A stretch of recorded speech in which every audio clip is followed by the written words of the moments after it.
खबर उत्तर प्रदेश के श्रावस्ती जनपद के भिनगा कोतवाली अंतर्गत रेवलिया गांव से है, जहां पर बृहस्पतिवार की रात को एक नवविवाहिता की संदिग्ध परिस्थितियों में मौत हो गई।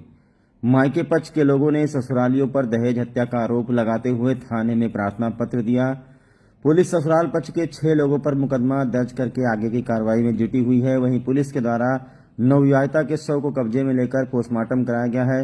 महिला की मौत का मामला बहुत ही संदिग्ध प्रतीत हो रहा है। इसी कारण घटनास्थल पर फॉरेंसिक की टीमों को भी बुलाया गया एवं जानकारी मिली है कि 2 डॉक्टरों की टीम ने मिलकर पैनल पोस्टमार्टम किया है। वही मायके पक्ष के लोगों ने गला दबा करके हत्या करने का आरोप लगाया है।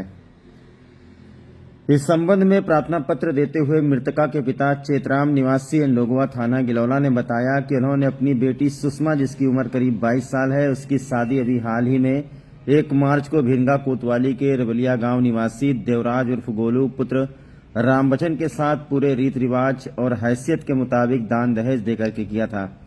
लेकिन ससुराल के लोग इस लेन देन से खुश नहीं थे और अतिरिक्त दहेज में 4 पहिया वाहन की मांग कर रहे थे, जिसके कारण सुषमा को शारीरिक और मानसिक रूप से प्रताड़ित किया करते थे। 25 तारीख को फोन से सूचना मिली कि सुषमा की मौत हो गई है ससुराल में। जब ससुराल में उसके जाकर के देखा तो उसकी लाश नीचे पड़ी हुई थी। शरीर पर गले पर चोट के निशान थे, जिससे प्रतीत हो रहा है कि मेरी बेटी का गला दबाकर ससुरालियों ने मौत के घाट उतार दिया है। वहीं आपको बता दें कि जहां पर उसकी लाश पड़ी हुई थी, मायके पक्ष के लोगों का कहना है उसकी चूड़ियां जो है टूटी हुई पड़ी हुई थी। बहरहाल जो पंखा लगा हुआ था, पंखे से एक रस्सी जो है लटका हुआ था। वही पुलिस ने इस मामले में 6 लोगों पर दहेज हत्या से संबंधित केस दर्ज किया है तथा मृतका के ससुर को हिरासत में लेकर के पुलिस जांच पड़ताल कर रही है। वहीं बाकी के अभियुक्त फरार बताए जा रहे हैं, जिनकी गिरफ्तारी की मांग उठ रही है। तो अभी 2 महीने पहले जिस गांव से डोली उठी थी, क्या मालूम था लोगों को कि इसी गांव में 2 महीना भी नहीं बीतेगा और वहीं से उस लड़की की अर्थी उठेगी। सुषमा नाम है। ससुराल के लोगों पर दहेज हत्या का आरोप लगा है। मायके पक्ष के लोगों ने ससुरालियों पर दहेज के लिए लड़की को मार डालने का आरोप लगाया है। घर के 6 लोगों पर पुलिस ने मुकदमा दर्ज किया है। बताया जा रहा है कि जो मृतका का पति है वो फरार है, उसके घर वाले फरार हैं, लेकिन जो मृतका का ससुर है उसको पुलिस ने हिरासत में लिया है और पूछताछ हो रही है। चूंकि घटना बहुत ही संदिग्ध प्रतीत हो रहा था, इसीलिए फॉरेंसिक की टीमों को बुलाया गया है। 2 महीना शादी को नहीं बीता और 2 महीने के अंदर ही सुषमा की मौत हो गई, जो कि बहुत ही संदिग्ध प्रतीत हो रहा है। पुलिस ने पोस्टमार्टम कराया है। पोस्टमार्टम की रिपोर्ट आएगी तो मौत के सही कारणों का पता चल सकेगा। मायके पक्ष के लोगों ने तो दहेज के लिए गला दबाकर मार डालने का आरोप लगाया है। घर के 6 लोगों पर मुकदमा दर्ज हुआ है। और आइए आपको लेकर चलते हैं सीधा पोस्टमार्टम हाउस, मर्चरी हाउस पर, जहां पर मायके पक्ष के लोग पहुंचे हैं। ससुराल का कोई भी व्यक्ति यहां पर मौजूद नहीं है। आइए पोस्टमार्टम हाउस लेकर चलते हैं। वहां पर घर वालों से पूछताछ करते हैं कि आखिरकार क्या मामला रहा। एक लड़की जिसकी शादी को भी 2 महीना नहीं हुआ है और उसकी मौत इस तरीके से ससुराल में हो जाती है। ससुरालियों पर दहेज हत्या का आरोप लगता है।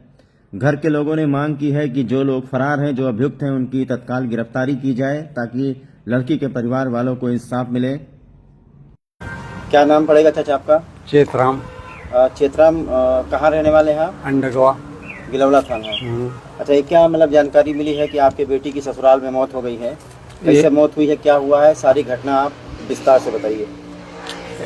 हमारा बड़ा लड़का गवा रहा है भेंट मुलाकात के लिए, वहाँ उससे मिलने नहीं दिया और इसके बाद में वहाँ यानी दहेज देने के बावजूद चौपहिया का उनका यानी वो था विचार कि मुझे गाड़ी चाहिए। अब इसके बारे में हमारी गाड़ी भर सामर्थ्य में जो नगद कैश रहा उसको दिया 3.5 लाख रुपए कैश, और कपड़ा लत्ता सर सामान जो होता है वो दिया। और इसके बाद में जब ये सब देने के बावजूद जब हमारा बड़ा लड़का गवा भलाइस बहन बेटी हमार कि भैया भेज दियो, तब ये गए तो इससे मुलाकात नहीं होने दिया। तो क्या मतलब चाचा आपकी लड़की को ससुराल में परेशान किया जाता था क्या? जी हाँ। आप सुबह गए तो क्या देखा आपने? हमने सुबह गए तो वो लाश यानी जमीन में पड़ी रही उत्तर दक्षिण, उसका देखागा। और इसके बाद में गांव के बहुत से आदमी आए, सभी लोग देखे। क्या देखा आपने? और उसके शरीर पर चोट है और जांघ पर चोट है हाथ पर चोट है और गले पर ये निशान है बाधे वाला, और डोरी बंधी थी पंखे में, कहाँ डोरी बंधी थी? पंखे पर।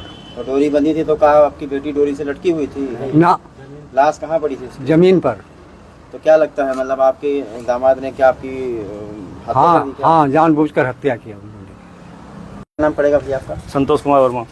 संतोष, जो लड़की की मौत हुई है यहाँ भंगार बलिया में, जी। सुषमा, जी। कौन है आपकी? मेरी बहन लगती है, सबसे छोटी। छोटी बहन है? जी। क्या हुआ आपकी बहन के साथ? दो ही महीना पहले शादी की है, जी। 2 ही महीने में कैसे मौत हो गई? सर उसमें दहेज दिए थे लगभग 3.5 लाख रुपए, और अब वो चौपैया की मांग कर रहे थे। और बात जब मोबाइल पर फ़ोन मिला हो तो बात नहीं कराते थे, कभी बताते थे यहाँ है, कभी वहाँ है, कभी शाम को कराएंगे, लेकिन बात हो नहीं पाती थी। इसके बाद मेरा एक भाई शिपूजन जिसका नाम है, वो 4 दिन पहले जब गया मिलने तो उसको मिलने भी नहीं दिया गया, और जब मिले तब सब पूरे परिवार सहित मिले। क्या देखा आपने वहाँ जा करके? आज रात में जब 3:30 बजे फ़ोन आया, जब हम लोग वहाँ जाकर देखे कि उसकी लाश ज़मीन पर लेटी थी और ऊपर से रस्सी बंधी थी पंखे में।